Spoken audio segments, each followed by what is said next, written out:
The landlord threw her last belonging onto the muddy street. "That's everything," Mr. Hutchins sneered, wiping his hands on his vest like he'd touched something filthy. "Useless woman. Couldn't even keep your husband alive long enough to pay the rent he owed." Anna stood in the rain, clutching the one thing she'd refused to let him touch, a small, worn baby blanket. Blue, the color she'd chosen before everything ended. "Please," she whispered, "just one more week. I'm waiting for..." "For what?" Hutchins laughed. "A miracle? Your husband left you nothing because you were nothing. Still, the landlord threw her last belonging onto the muddy street. "That's everything," Mr. Hutchins sneered, wiping his hands on his vest like he'd touched something filthy. "Useless woman. Couldn't even keep your husband alive long enough to pay the rent he owed." Anna stood in the rain, clutching the one thing she'd refused to let him touch, a small, worn baby blanket. Blue, the color she'd chosen before everything ended. "Please," she whispered, "just one more week. I'm waiting for..." "For what?" Hutchins laughed. "A miracle? Your husband left you nothing because you were nothing. Still are." The street was full of people. Shopping. Talking. Living. Not one person looked at her. Anna sank onto her trunk, the blanket pressed against her chest. The rain soaked through her dress, but she didn't move. Where would she go? Boots splashed through puddles toward her. Anna Fletcher? She looked up. A man in a sheriff's badge stood over her, his face hard. "That's me. Town ordinance." He handed her a folded paper. "Vagrancy law. You've got 48 hours to secure lodging or employment. After that, you'll be arrested and removed from the county." Anna's hands shook as she took the paper. Arrested for being poor? Arrested for having no means of support. His voice wasn't cruel, just tired. "Find work. Find family. Find something. 48 hours. He walked away.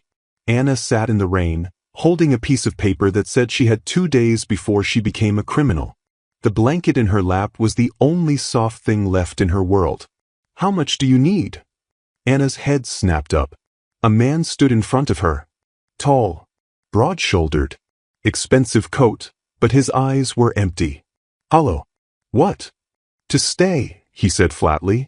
"How much money do you need to not be arrested?" Anna stared at him. I don't know. Rent for a month. Maybe $50. I'll give you 1,000. The world tilted. "What?" The man crouched down so they were eye level. Up close, she could see the exhaustion carved into his face. The way his jaw was clenched so tight it looked painful. "My name is Daniel Brooks. I own the largest ranch in this county. And I need a wife." Anna's breath caught. "A wife? For 1 year." His voice was cold, businesslike. "My father's will states I must be married to inherit the ranch. I have 30 days left. After 1 year, the marriage dissolves. You get $1,000. I keep my land." Anna couldn't breathe. "Why me?" "Because you need money. And I need a legal wife. No emotions. No expectations. Separate rooms. You manage the house. I manage the ranch. In 12 months, we part ways and never see each other again." He pulled an envelope from his coat. Inside was a contract. You'd have a roof, food, safety, and when it ends, enough money to start over anywhere you want. Anna looked down at the blanket in her hands, at the eviction notice, at the sheriff's warning crumpled beside her. 48 hours. Why not marry someone you actually know? Daniel's face went even colder. "Because I don't want to know anyone. And I don't want anyone to know me. This is business. Nothing more." Anna read the contract with shaking hands. It was exactly as he'd said. 1 year. Separate accommodations. Payment upon completion. She looked up at him. "And if I say no? Then I'll ask someone else." He stood. "You have 5 minutes to decide." Anna looked at the rain-soaked street. At Mr. Hutchins watching from his doorway with a smirk. At the people walking past her like she was already invisible. She thought about 48 hours. About arrest. About having absolutely nothing and no one. "I'll do it," she whispered. Daniel's expression didn't change. Good. We marry tomorrow. Courthouse. 9 o'clock. He walked away without another word. Anna sat alone in the rain, holding a contract that promised her salvation, and absolutely nothing else. The courthouse wedding took 6 minutes. No flowers. No guests. Just a judge, 2 witnesses pulled from the hallway, and Daniel's cold, emotionless face as he said, "I do." Anna's voice shook. "I do. You're married. Sign here." They signed. Daniel handed her into a wagon without looking at her. The ride to the ranch was silent. Anna watched the landscape change, town to farmland to endless rolling hills. The ranch appeared over a ridge, and her breath caught. It was beautiful, huge, prosperous, and completely, utterly lifeless. Daniel helped her down without meeting her eyes. A stern-faced woman in an apron appeared on the porch. "Mrs. Peters, this is my wife. Show her to the guest room." "Guest room? Not our room." Mrs. Peters nodded. "This way, ma'am." Anna followed her inside. The house was immaculate, clean, expensive, and silent as a grave. Mrs. Peters led her upstairs, past several closed doors, to a small but comfortable room at the end of the hall. "Dinner is at 6. Breakfast at 7. Mr. Brooks takes his meals in the dining room. He expects punctuality." "Thank you." Mrs. Peters turned to leave, then paused. "There's one rule in this house, ma'am." "What's that?" The housekeeper pointed down the hall. At the very end was a door. Darkwood. A lock. "That room stays locked. Don't ask about it. Don't try to open it. And don't ask Mr. Brooks why." Anna stared at the door. "What's in there?" Mrs. Peters' face softened with something like pity. Grief. Anna stood alone in her new room, in her new house, married to a man who'd bought her like a piece of furniture. Outside her window, the sun was setting over the most beautiful land she'd ever seen. Inside, everything was cold. She sat on the bed and pressed the baby blanket to her chest. 1 year, she told herself. Just survive 1 year. The first week passed in silence so thick it felt like drowning. Anna woke each morning to an empty house. Daniel was already gone. Out to the fields, the barn, anywhere that wasn't near her. She'd find coffee made, still warm, but he never waited to drink it with her. Breakfast alone. Lunch alone. Dinner the only meal they shared, and even then he barely looked at her. "How was your day?" "Fine." "Is there anything you need?" "No." 3 words. For if she was lucky. Then he'd finish eating and disappear into his study downstairs. She wouldn't see him again until the next evening. Anna had never felt more invisible. Still, she couldn't stop trying. The house was beautiful but cold, like a museum. So she opened windows, baked bread, planted herbs by the back door. And every morning she picked one wildflower from the field and placed it in a glass on the dining table. Daniel never mentioned it, but he never threw them away either. By the second week, dead flowers crowded around the fresh one she added each morning. Things shifted in quiet ways. Daniel began coming to breakfast. He'd nod when she poured his coffee. He'd mention if a fence needed mending, like she was someone who might care.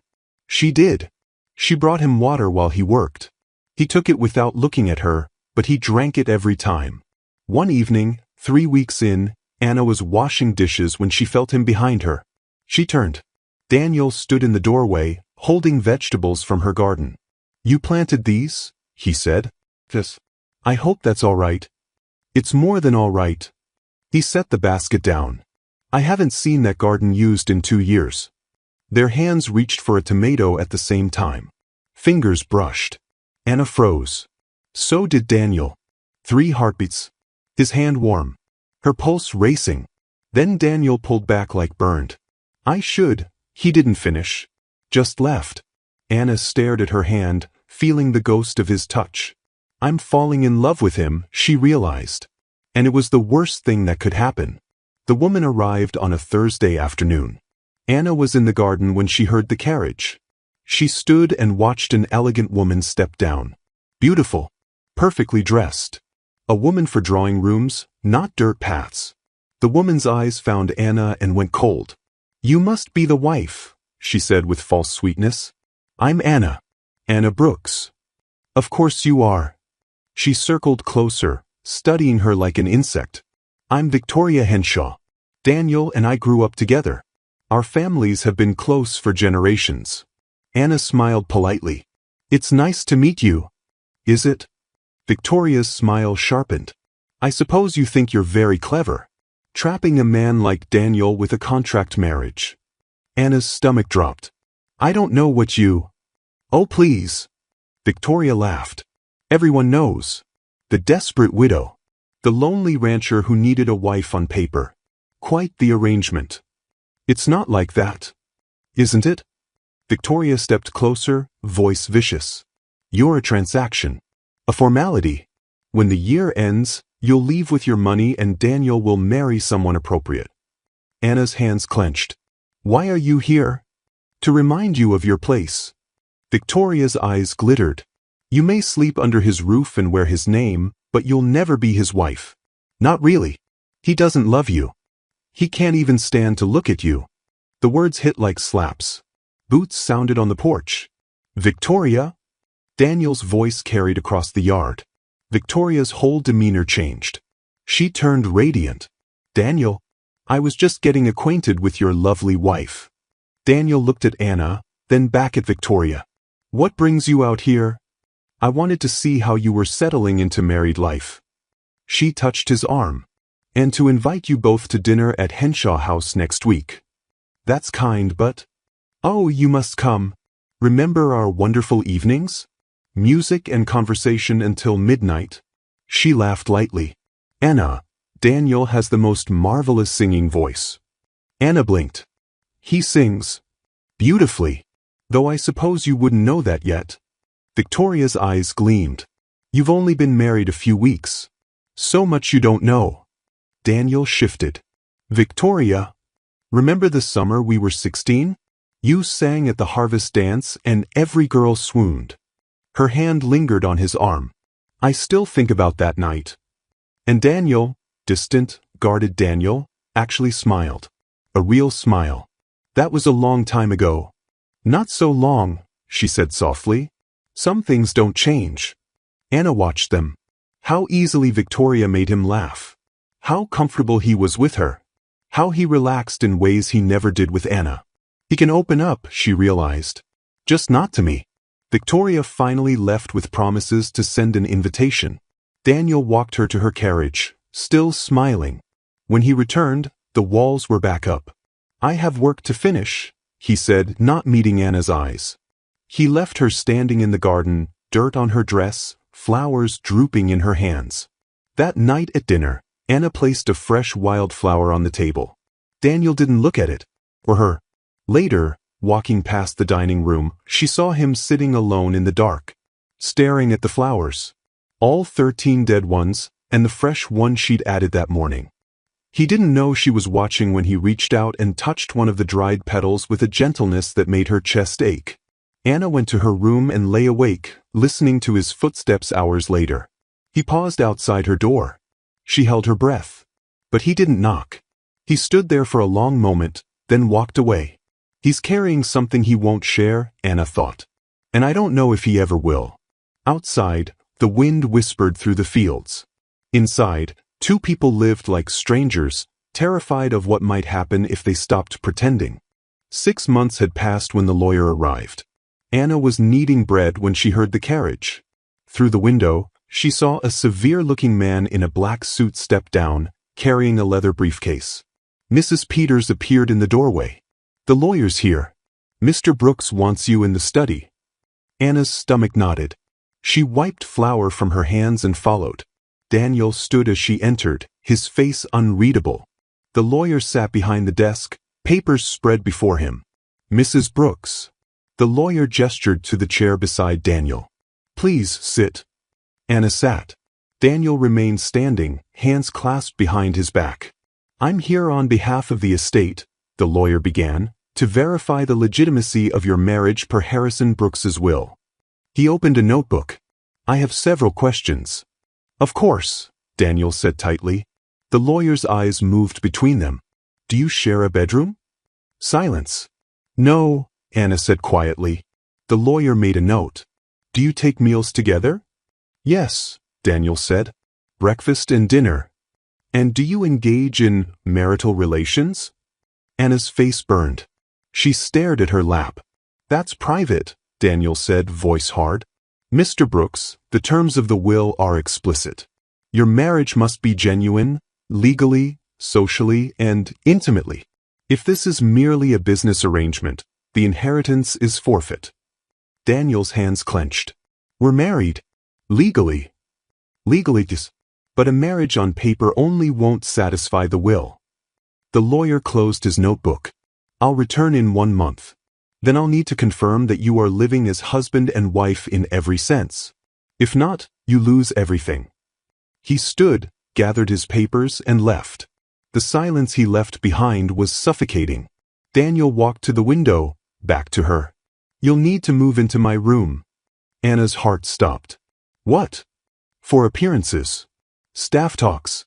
The lawyer will ask questions. His voice was flat. We need to make it look real. For 1 month. Yes. Anna stood slowly. And then the same settings, and after year ends. You get your money. We both go back to our lives. The words felt like a door slamming shut. That evening, Anna moved her things. Daniel's room was larger than hers, dominated by a massive bed that felt impossibly small. I'll sleep on top of the covers, Daniel said, not looking at her. You'll sleep under them. We just need to make it look like we share the bed. That first night, Anna lay rigid under the quilts, feeling his weight beside her. He stayed perfectly still, barely breathing. Neither of them slept. Slowly, night by night, something changed. On the third night, Anna woke from a nightmare, her husband's voice, his fists, and gasped. Daniel's hand found hers in the dark. You're safe, he whispered. You're safe here. He didn't let go until her breathing steadied. On the 7th night, Daniel had the nightmare. He thrashed, muttering words Anna couldn't understand. She touched his shoulder gently. Daniel, wake up. His eyes flew open, wild and lost. Then his face crumpled. I'm sorry, he choked. It's all right. It's not. He sat up, running shaking hands through his hair. Nothing's all right. Anna sat beside him. Tell me. I can't. Daniel. Please don't ask me to. His voice broke. So she didn't ask. She just sat with him in the darkness until the shaking stopped. By the 3rd week, they'd stopped pretending the covers between them mattered. They'd wake tangled together, his arm around her waist, her head on his chest. Neither mentioned it in the morning. But Anna felt herself falling deeper. And it was killing her. When the year ends, this ends, she reminded herself. He doesn't really love me. This is all pretend. It was the 25th night when Anna couldn't sleep. Daniel had gone downstairs hours ago. Anna lay staring at the ceiling, thinking about 1 month. 1 month until the lawyer returned. 1 month until this forced closeness ended. She got up, wrapped a shawl, and wandered the dark hallway. The locked study door was open. Just slightly. A sliver of lamplight spilling through. Her heart pounded. She knew she shouldn't. But her feet carried her forward. She pushed the door open. The room was small, suffocating. Every wall covered with papers and letters, hundreds of them, all addressed to Sarah. Anna stepped inside, hands shaking. She began to read. Sarah, I should have seen the signs. I should have known. If I just listened? They said it wasn't my fault. But how can that be true when you're dead and I'm alive? I miss you. God, I miss you so much it feels like dying. The dates went back 2 years. Letter after letter. Guilt, grief, desperate apologies. What are you doing in here? Anna spun. Daniel stood in the doorway, face white, devastated. I'm sorry, Anna whispered. The door was open. I didn't mean. Get out. His voice hollow. Daniel. Get out. Anna fled, but stopped in the hallway, pressed against the wall, listening. Inside the study, she heard it. Daniel Brooks, breaking. A sound like an animal caught in a trap. Agonized. Not crying, it was worse. A man who'd held himself together for 2 years finally shattering. Anna slid down the wall, tears streaming. She understood. Sarah wasn't his sister. She was his wife. Whatever happened, Daniel blamed himself. The inheritance clause wasn't about land.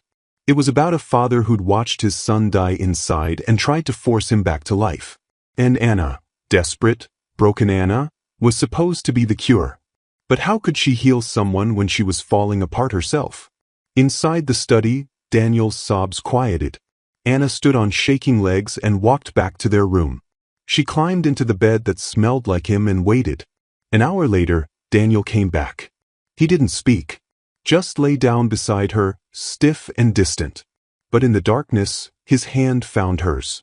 And this time, he held on like he was drowning. The gossip started 3 days after Anna discovered the study. She heard it first at the general store when she went for supplies.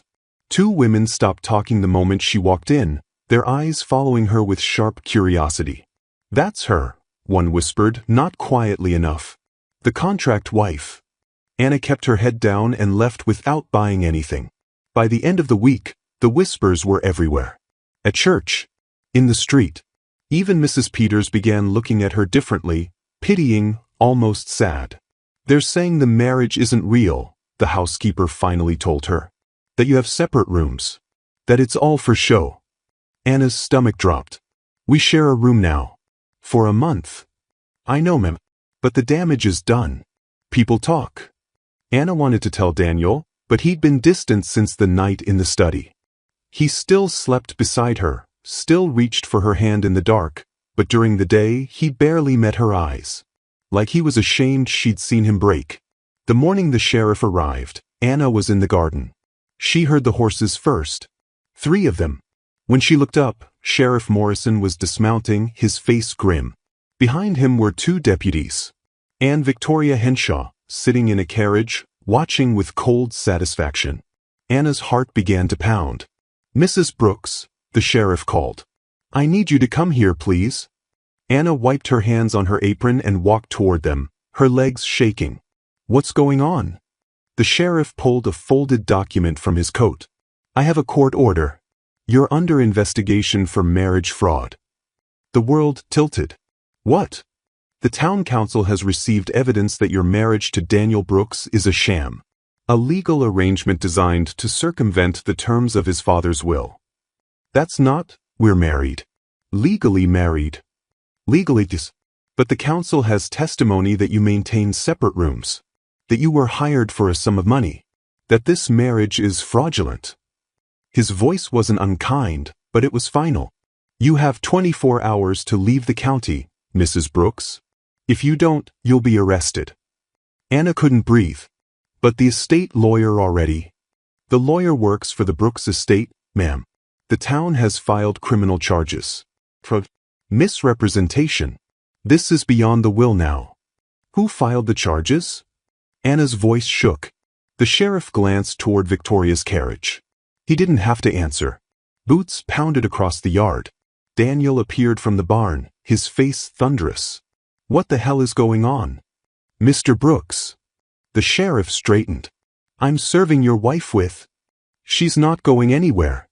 Daniel stepped between Anna and the sheriff. "This is my wife. You have no right." "The law says otherwise." The sheriff held out the court order. "The town council has evidence this marriage is false. If she doesn't leave voluntarily, I'm authorized to arrest her." "On what grounds?" Daniel's voice was dangerous. "Fraud. Conspiracy to defraud an estate. The judge signed the order this morning." Daniel snatched the paper, his hands shaking as he read. Anna watched his face go from fury to devastation. "This is Victoria's doing," he said quietly. "She's lying. The council has sworn statements from multiple witnesses, Mr. Brooks, including household staff." Daniel's eyes snapped to Mrs. Peters, who stood frozen on the porch. She looked away, ashamed. "You told them." His voice broke. "You told them about the separate rooms." "I was questioned under oath, sir. I couldn't lie." Anna touched Daniel's arm. "It's all right." "It's not all right." He spun toward the sheriff. "I'll fight this." I'll take it to the territorial court. Oh. And while you fight, she'll be in jail. The sheriff's voice was flat. Is that what you want? Because that's what will happen if she's still here tomorrow. Daniel looked at Anna, his face shattered. I won't let them. You have to. Anna's voice was steady even though she was breaking inside. If I stay, they'll arrest me. You'll lose the ranch fighting legal battles. Everything your father wanted. I don't care about the ranch. Yes, you do. She took his hand. And I care about you. Let me go, Daniel. Please. No. The word was raw. If you fight this, we both lose everything. Tears spilled down her cheeks. But if I leave now, at least you keep the ranch. At least something good comes from this. Nothing good comes from losing you. The words hung in the air between them, the first time he'd admitted out loud what they both felt. The sheriff cleared his throat. I'm sorry, Mr. Brooks. But the order stands. 24 hours. Anna looked at Daniel's face, at the man she'd fallen in love with, the man who kept dead flowers because she'd picked them, the man who held her hand in the dark like she was the only thing keeping him alive. I'll pack, she whispered. Daniel grabbed her wrist. Anna. I have to. She pulled away and walked toward the house. Behind her, she heard Daniel's voice, hoarse with desperation. This isn't over. Do you hear me? This isn't over. 24 hours later, Anna stood on the porch with one small bag. Everything she owned in the world. Daniel hadn't slept. She'd heard him pacing all night, heard him in the study, heard the sound of things breaking. Now he stood before her, his eyes red, his jaw clenched so tight she thought it might crack. The sheriff's wagon waited in the yard. Don't do this, Daniel said one last time. I don't have a choice. There's always a choice. Anna touched his face, memorizing every line. Take care of yourself. She started down the steps. Daniel's voice stopped her. Quiet. Broken. Certain. I will fix this. No matter the cost. Anna turned back. He was standing in the doorway of the house that had become her home, looking at her like she was everything. I promise you, he said. I will fix this. Then the sheriff helped her into the wagon, and she watched the ranch disappear behind her. Inside the house, Daniel stood alone, staring at the dining table, at 19 dead flowers, dried and brittle, and one fresh one she'd placed there that morning, knowing she'd never place another. He picked up the glass and carried it to his room, set it on the table beside his bed, and began to plan. Anna sat in the boarding house room that smelled of mildew and despair, staring at the wall. 3 days. She'd been gone 3 days, and it felt like dying. The landlady had taken her last $5 for a week's rent. After that, Anna had no plan. No hope. Just the ache of missing him so deeply it made her physically ill. She heard boots on the stairs. Heavy. Urgent. Then pounding on her door. Anna. Her heart stopped. Daniel's voice. She threw open the door. He stood there, wild-eyed, unshaven, like he hadn't slept. His shirt untucked, hair a mess. You can't be here, she whispered. If they see you with me, I don't care. He grabbed her hands. It's done. The charges are dropped. Anna's breath caught. What? The town council. I went to them this morning. It's over. How? What did you? Then understanding crashed over her. Oh God. The ranch. You gave them the ranch. Daniel's silence was answer enough. No. Anna pulled her hands away. No, Daniel. That ranch is everything. Your father's legacy. Your life. My life was a coffin, he said raw. Dead for 2 years. Then you came. I started breathing. Living again. Tears streamed down her face. You can't give up everything for me. I already did. He stepped closer. Yesterday. I signed the papers. The ranch goes to the town. All charges dropped. You're free. You're lying. You love that ranch. You can't. I love you, he exploded. More than land. More than legacy. More than my life. You were never a contract. You were the one I chose. Anna couldn't breathe.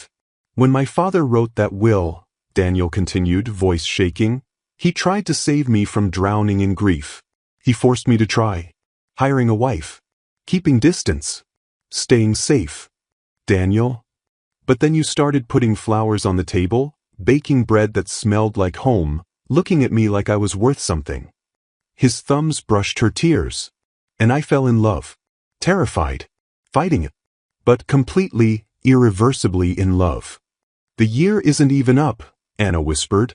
I don't want a year. I don't want a contract. He pressed his forehead to hers. I want forever. To wake next to you every morning. Fight with you. Make up.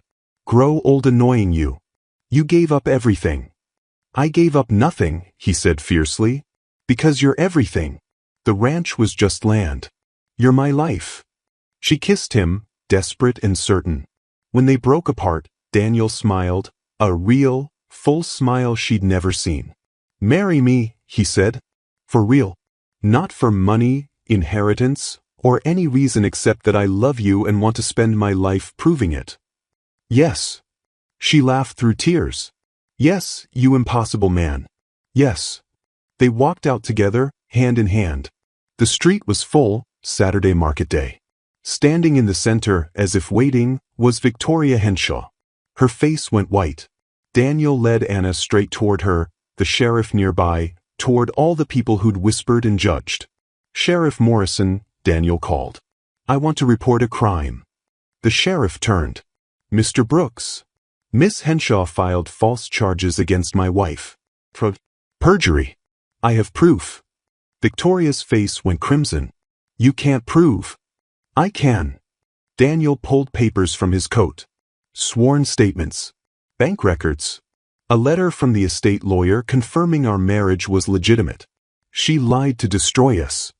The crowd pressed closer. You were supposed to marry me. Your father promised, Victoria hissed. My father promised nothing, Daniel said. Even if he had, I'd have chosen her. Every time. He pulled Anna close. Every single time. The sheriff looked at Victoria.